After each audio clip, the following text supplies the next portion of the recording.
Hi hello ಎಲ್ರಿಗೂ ನಮಸ್ಕಾರ. Welcome to Kusuma Sonel vlogs.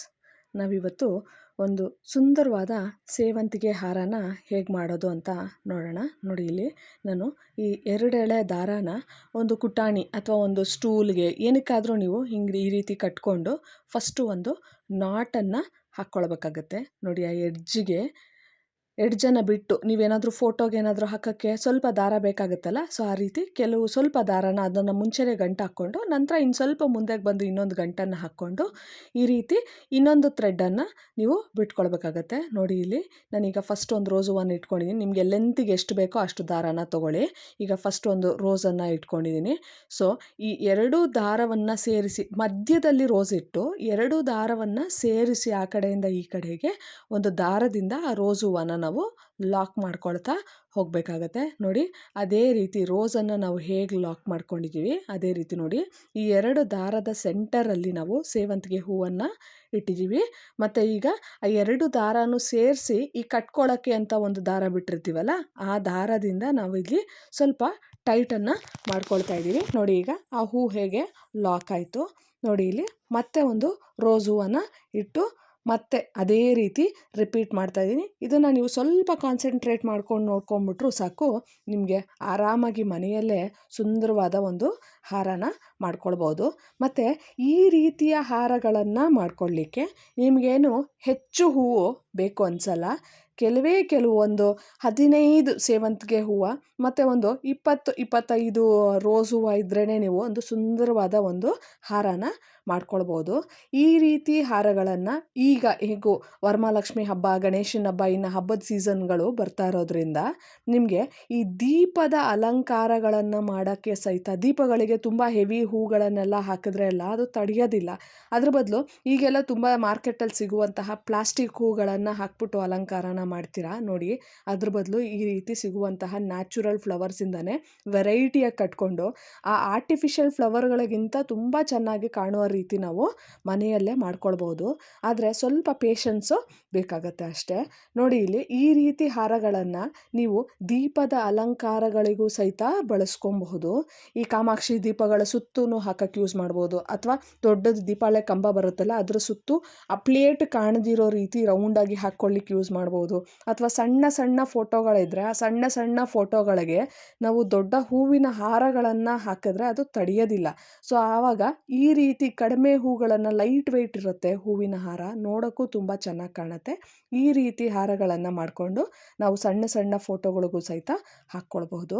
ಮತ್ತು ಗಣಪತಿ ಹಬ್ಬದಲ್ಲಿ ಗಣಪತಿಗಳಿಗೂ ಸಹಿತ ನಾವು ಸಣ್ಣ ಸಣ್ಣ ಗಣಪತಿಗಳನ್ನು, ಗೌರಿಯನ್ನು ತಂದಾಗ ಅವುಗಳಿಗೂ ಸಹಿತ ಆ ವಿಗ್ರಹಗಳಿಗೆ ಈ ರೀತಿ ನಾವು ಸಣ್ಣ ಹೂವಿನ ಹಾರಗಳನ್ನು ಮನೆಯಲ್ಲೇ ಮಾಡಿ ಹಾಕೋದ್ರಿಂದ ನೋಡೋಕ್ಕೂ ತುಂಬ ಅಟ್ರಾಕ್ಟಿವ್ ಆಗಿ ಕಾಣುತ್ತೆ. ನೋಡಿ, ಇಲ್ಲಿ ಮಧ್ಯದಲ್ಲಿ ಆ 2 ದಾರಾನ ಒಂದು ಸ್ಟೂಲಿಗೆ, ಅಥವಾ ನಾನೀಗ ಇಲ್ಲಿ ಕುಟಾಣಿಗೆ ಇಟ್ಕೊಂಡಿದ್ದೀನಿ, ಅಥವಾ ಒಂದು ಟೇಬಲ್ನ ಒಂದು ಕಾಲಿಗೆ, ಆ ರೀತಿ ನಿಮ್ಗೆ ಎಲ್ಲಿ ಅನುಕೂಲ ಇರುತ್ತೋ ಅದಕ್ಕೇನಾದರೂ ಈ ರೀತಿ ಕಟ್ಕೊಳ್ಳಿ. ಯಾಕಂದರೆ ಅಲ್ಲಿ ಯಾರಾದರೂ ಇಟ್ಕೊಂಡಿದ್ರೂ ಪರವಾಗಿಲ್ಲ. ಸೊ ಅದ್ರ ಬದಲು ನೀವು ಈ ರೀತಿ ಏನಾದರೂ ಕಟ್ಕೊಂಡು ಏನಕ್ಕಾದರೂ ಹಾಕ್ಕೊಂಡ್ರೆ ನಿಮಗೆ ಈಸಿಯಾಗಿರುತ್ತೆ. ನೋಡಿ, ಇಲ್ಲಿ ಆ ಹೂವನ್ನು ಇಡ್ತಾ ಇದ್ದೀನಿ. ಆ 2 ದಾರಗಳ ಮಧ್ಯದಲ್ಲಿ ಈ ಇನ್ನೊಂದು ಕಟ್ಕೊಳ್ಳೋಕೆ ಇಟ್ಕೊಂಡಿರೋ ಹೂವಿಂದ ನಾವು ಅಲ್ಲಿ ಅದನ್ನು ಲಾಕ್ ಮಾಡ್ಕೊಳ್ತಾ ಇದ್ದೀವಿ, ಟೈಟಾಗಿ ಎಳ್ಕೊಳ್ಬೇಕಾಗತ್ತೆ. ನೋಡಿ, ಇಲ್ಲಿ ನಾನು ಈ ರೋಸನ್ನು ಏನಕ್ಕೆ ಇಟ್ಕೊಳ್ತಾ ಇದ್ದೀನಿ ಅಂತ ಹೇಳಿದ್ರೆ, ನೀವು ರೋಸ್ ಇಲ್ಲ ಅಂತ ಹೇಳಿದ್ರೆ ಬರೀ ಸೇವಂತಿಗೆ ಹೂವನ್ನು ಇಟ್ಕೊಂಡು ಸಹಿತ ನೀವು ಹಾರವನ್ನು ಮಾಡ್ಕೊಳ್ಬೋದು, ಅದು ಸಹಿತ ತುಂಬ ಚೆನ್ನಾಗಿ ಕಾಣುತ್ತೆ.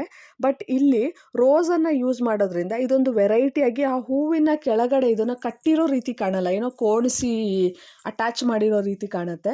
ಸೊ ನೋಡೋಕ್ಕೂ ತುಂಬ ಅಟ್ರಾಕ್ಟಿವ್ ಆಗಿ ಕಾಣುತ್ತೆ. 2 ಕಲರ್ ಕಾಂಬಿನೇಷನ್ಗಳಿದ್ರೆ ನೋಡೋಕ್ಕೆ ಚೆನ್ನಾಗಿ ಕಾಣುತ್ತೆ ಅಂತ ಹೇಳಿ ನಾನು ಈ ರೀತಿಯಲ್ಲಿ ಕಟ್ಕೊಳ್ತಾ ಇದ್ದೀನಿ. ನೋಡಿ, ಇಲ್ಲಿ ಹೀಗೆ ನಿಮ್ಗೇನಾದರೂ ಬೇಕಾದ್ರೆ ಆ ದಾರಾನ ಸಹಿತ ಮಧ್ಯದಲ್ಲಿ ನೀವು ನಾಟ್ ಹಾಕ್ಕೊಂಡು ದಾರಾನ ಸಹಿತ ನೀವು ಎಕ್ಸ್ಟೆಂಡ್ ಮಾಡ್ಕೊಂಡು ಹೋಗಬಹುದು. ನೋಡಿ, ಇಲ್ಲಿ ಈ ರೀತಿ ಕಾಂಬಿನೇಷನ್ಗಳನ್ನು ನಾನಿಲ್ಲಿ ಯೆಲ್ಲೋ ಕಲರ್ ಸೇವಂತಿಗೆ ಹೂವನ್ನು ತೊಗೊಂಡಿದ್ದೀನಿ. ನೀವು ಅದರ ಬದಲು ವೈಟ್ ಕಲರ್ ಸೇವಂತಿಗೆ ಹೂವನ್ನು ತೊಗೊಳ್ಬೋದು. ಅಥವಾ ಆ ರೋಸ್ಗೆ ನೀವು ಈ ಪನ್ನೀರು ಎಲೆ ಅಂತ ಬರುತ್ತೆ ಬರುತ್ತಲ್ವ, ಆ ಪನ್ನೀರ್ ಎಲೆಯನ್ನು ರೋಸ್ಗೆ ನೀವು ಕಟ್ಕೊಂಡು ಮುಂಚೆನೇ ನಾಟ್ ಹಾಕ್ಕೊಂಡು ಇಟ್ಕೊಂಡು ಅದನ್ನು ಹಾಕಿದ್ರೆ ಯೆಲ್ಲೋ, ಗ್ರೀನ್, ರೆಡ್ 3 ಕಾಂಬಿನೇಷನ್ ಆಗುತ್ತೆ. ನೋಡೋಕ್ಕೂ ಸಹಿತ ತುಂಬ ಚೆನ್ನಾಗಿ ಕಾಣುತ್ತೆ. ಅಥವಾ ಒಂದು ಹೂವನ್ನು ಯೆಲ್ಲೋ ಕಲರ್ ಸೇವಂತಿಗೆ ಹಾಕಿ ಮತ್ತು ಇನ್ನೊಂದು ಆಲ್ಟರ್ನೇಟಿವ್ ಆಗಿ ಅದರ ಪಕ್ಕದಲ್ಲೊಂದು ವೈಟು ಯೆಲ್ಲೋ ವೈಟು ಆ ರೀತಿ ನೀವು ಕಾಂಬಿನೇಷನ್ಗಳನ್ನು ಸಹಿತ ಮಾಡಿಕೊಂಡ್ರೂ ಸಹಿತ ಇದು ನೋಡೋಕ್ಕೆ ತುಂಬ ಚೆನ್ನಾಗಿ ಕಾಣುತ್ತೆ ಮತ್ತು ತುಂಬ ಲಕ್ಷಣವಾಗಿರುತ್ತೆ. ಸೊ ನಿಮ್ಮ ಕ್ರಿಯೇಟಿವಿಟಿಗೆ ತಕ್ಕನ ಹಾಗೆ ನೀವು ಇದರಲ್ಲಿ ಯಾವುದೇ ರೀತಿ ಆಲ್ಟ್ರೇಷನ್ಗಳಿದ್ರೂ ಸಹಿತ ನೀವು ಆ ಆಲ್ಟ್ರೇಷನ್ಗಳನ್ನು ನಿಮ್ಗೆ ಹೆಂಗೆ ಬೇಕೋ ಹಾಗೆ ಮಾಡಿಕೊಂಡು ಹೋಗಬಹುದು. ಮತ್ತು ಲೆಂತು ಅಷ್ಟೇ, ಇದು ಚಿಕ್ಕದಾಗಿ ಕಟ್ಟಬೇಕು ಅಂತೇನಿಲ್ಲ. ನಿಮ್ಮ ಫೋಟೋಗೆ ಅಥವಾ ನಿಮಗೆ ಯಾವ ರೀತಿ ಬೇಕೋ ಆ ಲೆಂತ್ಗೆ ನೀವು ತೊಗೊಳ್ಬೋದು. ನೋಡಿ ಇಲ್ಲಿ ನನಗೆ ಹಾರ ಅಷ್ಟಕ್ಕೆ ಸಾಕಾಯಿತು. ಸೊ ಅದಕ್ಕೆ ನಾನೀಗ ಅದನ್ನು ದಾರಾನ ತೆಗೆದು ಕಟ್ ಮಾಡಿಕೊಂಡು ಒಂದು ನಾಟನ್ನು ಹಾಕ್ಕೊಳ್ತಾ ಇದ್ದೀನಿ. ಸೊ ಈ ನಾಟನ್ನು ಹಾಕಿದ್ರೆ ಹಾರದ ರೀತಿ ನೀವು ಒಂದು ಫೋಟೋಗೆ ಮೊಳೆ ಹೊಡೆದಿರ್ತೀವಲ್ಲ, ಆ ಮೊಳೆಗೆ ಆರಾಮಾಗಿ ಹಾಕ್ಕೊಬೋದು ನಾವು. ನೋಡಿ ಇಲ್ಲಿ ಇದು ಟೈಟಾಗಿ ದಾರಾನ ಎಳೆದು ಕಟ್ಟಿರೋದ್ರಿಂದ ಅದು ಹೂವು ಸ್ವಲ್ಪ ಒಂದಕ್ಕೊಂದು ಅಟ್ಯಾಚ್ ಆಗಿಬಿಟ್ಟಿರುತ್ತೆ. ನೀವು ಅದನ್ನು ಈ ರೀತಿ ಒಂದು ಮಣೆಯ ಮೇಲೆ ಹಾಕ್ಕೊಂಡು ಆ ಹೂವನ್ನೆಲ್ಲ ಫಸ್ಟು ನೀವು ಸೆಟ್ ಮಾಡ್ಕೊಳ್ಬೇಕಾಗತ್ತೆ. ನೋಡಿ ಇಲ್ಲಿ ಸೆಟ್ ಮಾಡಿಕೊಂಡು ಸ್ವಲ್ಪ ಲೂಸಾಗಿ, ತುಂಬ ಟೈಟಾಗಿ ಓವರ್ಲ್ಯಾಪಿಂಗ್ ಏನಾದರೂ ಇದ್ದರೆ ಹೂವಿನ ಮೇಲೆ ಹೂವು ಕೂತಿದ್ರೆ ಅದನ್ನೆಲ್ಲ ಸ್ವಲ್ಪ ಸರಿ ಮಾಡ್ಕೊಳ್ಳಿ. ಆವಾಗ ನೋಡಿ ನಿಮಗೆ ನೋಡೋಕ್ಕೆ ಎಷ್ಟು ಚೆನ್ನಾಗಿ ಕಾಣುತ್ತೆ. ನಿಮಗೆ ಇದನ್ನು ಇನ್ನೂ ಸ್ವಲ್ಪ ನಾವು ಅಟ್ರಾಕ್ಟಿವ್ ಮಾಡ್ತೀವಿ ಅಥವಾ ದೇವರಿಗೆ ಮೂರ್ತಿಗೆ ಹಾಕ್ತೀವಿ ಅಥವಾ ದೀಪಕ್ಕೆ ಏನಾದರೂ ಅಲಂಕಾರ ಮಾಡ್ತೀವಿ ಅಂತ ಹೇಳಿದಾಗ ನಾನಿಲ್ಲಿ ಆ ಸೇವಂತಿಗೆ ಹೂವಿನ ಮಧ್ಯದಲ್ಲಿ ಕುಂಕುಮನ ಇಟ್ಕೊಳ್ತಾ ಇದ್ದೀನಿ. ನೀವು ಸಹಿತ ಈ ರೀತಿ ಬೇಕಾದ್ರೆ ಇಟ್ಕೊಬೋದು. ಯೆಲ್ಲೋ ಕಲರ್ ಸೇವಂತಿಗೆ ಮತ್ತು ವೈಟ್ ಕಲರ್ ಸೇವಂತಿಗೆಗೂ ಸಹಿತ ಈ ರೀತಿ ಮಧ್ಯದಲ್ಲಿ ಕೆಂಪು ಕುಂಕುಮ ಇಟ್ಟಾಗ ನೋಡೋಕ್ಕೆ ತುಂಬ ಚೆನ್ನಾಗಿ ಕಾಣುತ್ತೆ ಮತ್ತು ತುಂಬ ಅಟ್ರಾಕ್ಟಿವ್ ಆಗೂ ಸಹಿತ ಇರುತ್ತೆ. ಒಂದು ಪಾಸಿಟಿವ್ ವೈಬ್ರೇಷನ್ ಸಿಗುತ್ತೆ ನಿಮಗೆ. ನೋಡಿ ಈ ರೀತಿ ಹಾರಗಳನ್ನು ಮಾಡಿ ಇಟ್ಕೊಳ್ಬೋದು. ದಯವಿಟ್ಟು ನಮ್ಮ ಚಾನಲನ್ನು ಇನ್ನೂ ಯಾರು ಸಬ್ಸ್ಕ್ರೈಬ್ ಮಾಡದೆ ಹಾಗೆ ನೋಡ್ತಾ ಇದ್ದೀರಾ, ದಯವಿಟ್ಟು ನಮ್ಮ ಚಾನಲನ್ನು ಸಬ್ಸ್ಕ್ರೈಬ್ ಮಾಡಿ. ನಿಮ್ಗೆ ಏನೇ ಡೌಟ್ಸ್ ಇದ್ದರೂ ಒಂದು ಕಮೆಂಟಲ್ಲಿ ಹೇಳಿ ಮತ್ತು ಲೈಕನ್ನು ಮಾಡೋದನ್ನು ಮರಿಬೇಡಿ. ಸೊ ನಿಮ್ಮ ಲೈಕೆ ನನಗೆ ತುಂಬ ಪ್ರೋತ್ಸಾಹವನ್ನು ಕೊಡುತ್ತೆ. ನೋಡಿ ಇಲ್ಲಿ ಎಷ್ಟು ಚಂದದಾದ ಹಾರ ರೆಡಿಯಾಗಿದೆ. ನಾನು ಇದನ್ನು ಒಂದು ದೀಪಕ್ಕೆ ಹಾಕ್ತೀನಿ, ಕಾಮಾಕ್ಷಿ ದೀಪಕ್ಕೆ. ನೋಡಿ ಔಟ್ಲುಕ್ ಎಷ್ಟು ಚೆನ್ನಾಗಿ ಕಾಣುತ್ತೆ, ತುಂಬ ಲಕ್ಷಣವಾಗೂ ಸಹಿತ ಬರುತ್ತೆ. ದಯವಿಟ್ಟು ನಮ್ಮ ಚಾನಲನ್ನು ಸಬ್ಸ್ಕ್ರೈಬ್ ಮಾಡಿ, ಲೈಕ್ ಮಾಡಿ, ಕಮೆಂಟ್ಸ್ ಮಾಡಿ. Thank you so much for watching the video.